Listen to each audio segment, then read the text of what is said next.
Hello friends, good morning. आज मी मागच्या वेळेसारखी तुम्हाला मस्त एक झटपट अशी चवळीची भाजी दाखवणार आहे कुकरमध्ये.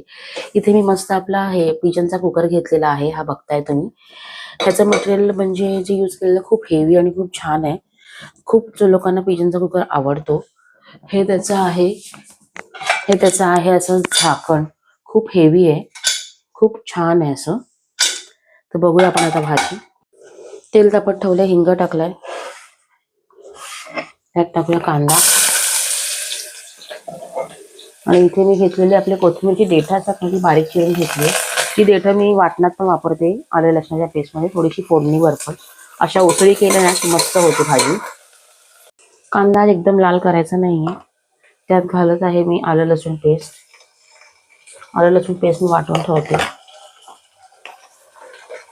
हळद, खोबरं वाटून घेतलंय. सुकं खोबरं थोडंसं भाजलं आणि वाटून घेतलंय, ती पेस्ट टाकली. मसाला टाकून घेऊया.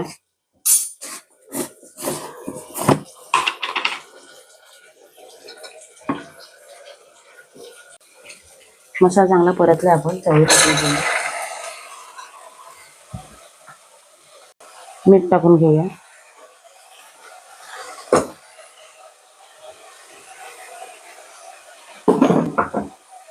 आणि परतू.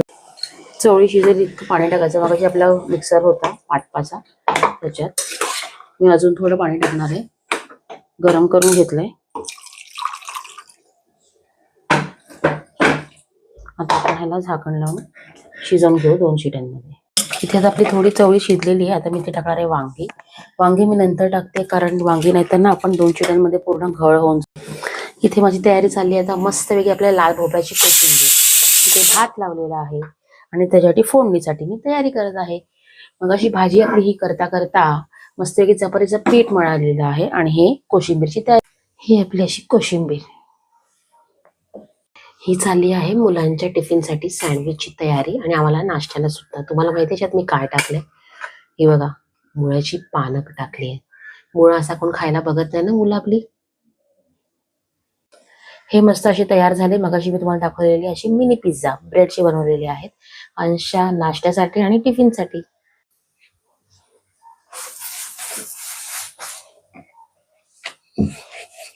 ऑफिसला जाण्यासाठी तयार झालेली आहे. चला बघूया मग आता फायनल टिफिन मध्ये काय बनवलंय. इथे बनवलं आहे चपात्या, भात, लाल भोपळ्याची कोशिंबीर, वांग आणि चवळीची भाजी आणि आपलं आहे हळदीचं लोणचं. आणि नाश्त्यासाठी मी बनवलं आहे इथे असं मस्तपैकी मिनी पिझ्झा. तुम्हाला माझ्या व्हिडिओज, आपलं टिफिन सिरीज आवडत असेल तर नक्की माझ्या चॅनलला जाऊन सबस्क्राईब करा, फॉलो करा आणि लाईक करा. चलो मग बाय.